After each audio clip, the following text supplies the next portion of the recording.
Yes, dictation की गति है 100 शब्द प्रति मिनट। डिक्टेशन स्टार्ट होगा 10 सेकंड बाद, तब तक के लिए रेडी रहें।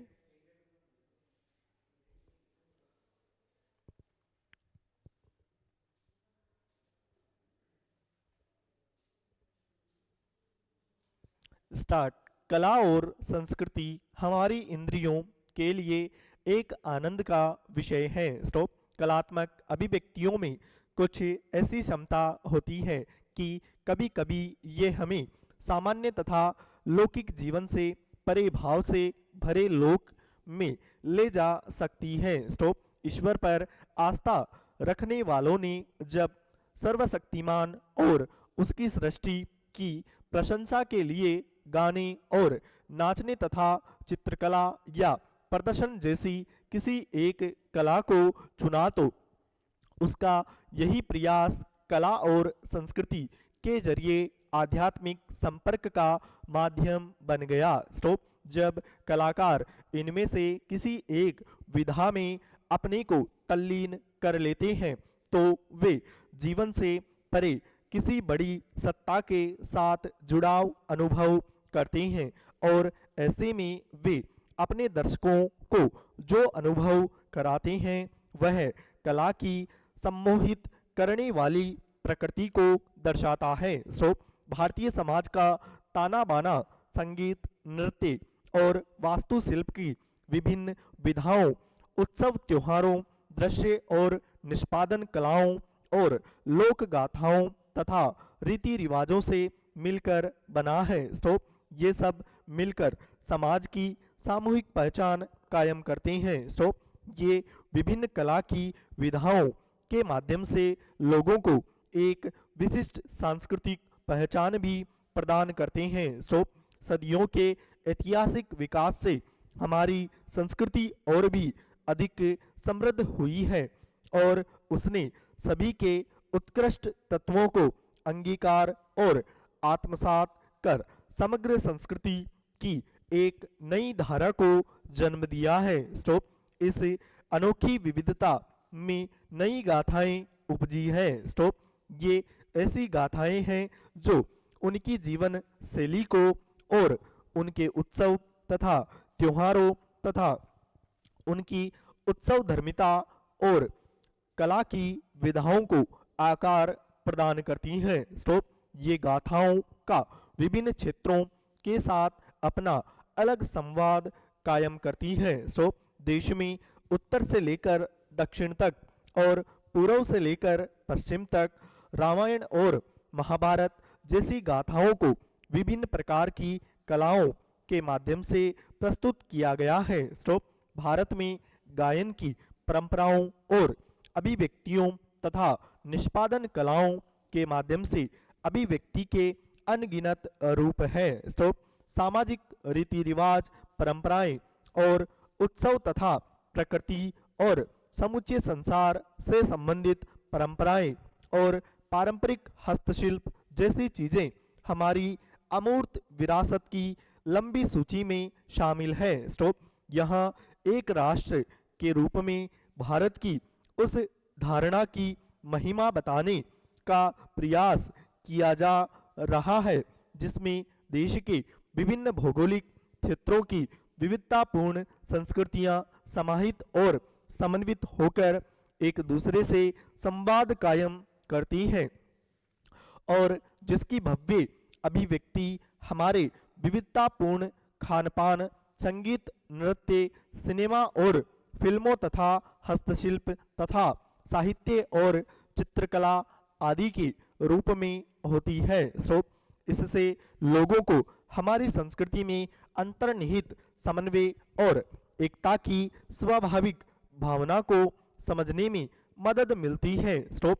भारतीय शास्त्रीय संगीत चाहे वह हिंदुस्तानी हो या कर्नाटक, उसमें अनिवार्य रूप से एक आध्यात्मिक अंश सम्मिलित होता है। स्टॉप।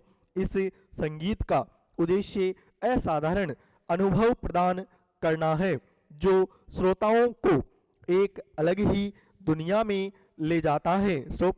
हालांकि विश्व में संगीत की कई महान परंपराओं का किसी न किसी प्रकार की भक्ति के साथ प्रत्यक्ष या अप्रत्यक्ष संबंध है।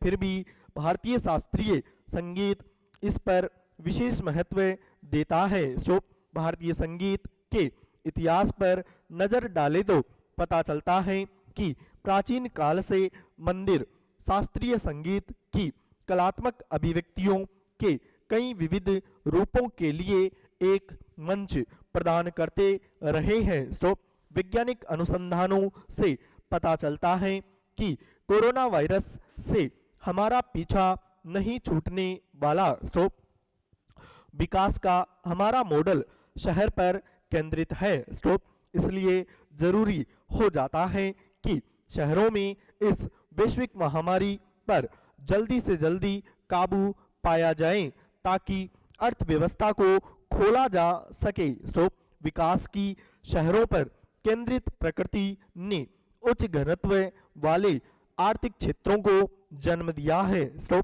किफायती आवास और योजनाबद्ध शहरी विकास के अभाव में प्रवासी मजदूरों को भीड़भाड़ वाले और अस्वच्छ वातावरण में रहना पड़ता है। तो अक्सर उन्हें पानी और स्वच्छता की सुविधाएं भी नियमित तौर पर नहीं मिल पाती है। तो इस वैश्विक महामारी ने दिखा दिया है कि हमारी सरकारी और निजी स्वास्थ्य सेवा संरचना कोविड के रोगियों की बढ़ती संख्या से निपटने के लिए तैयार नहीं है। तो मजदूरों की गांव वापसी से देश भर के विकास क्षेत्रों में उद्योग, सेवा और वाणिज्यिक कृषि बुरी तरह से प्रभावित हुई है। तो अर्थव्यवस्था को फिर से शुरू करने के लिए इन कुशल मजदूरों को विकास क्षेत्रों में वापस लाने की कोशिशें की जा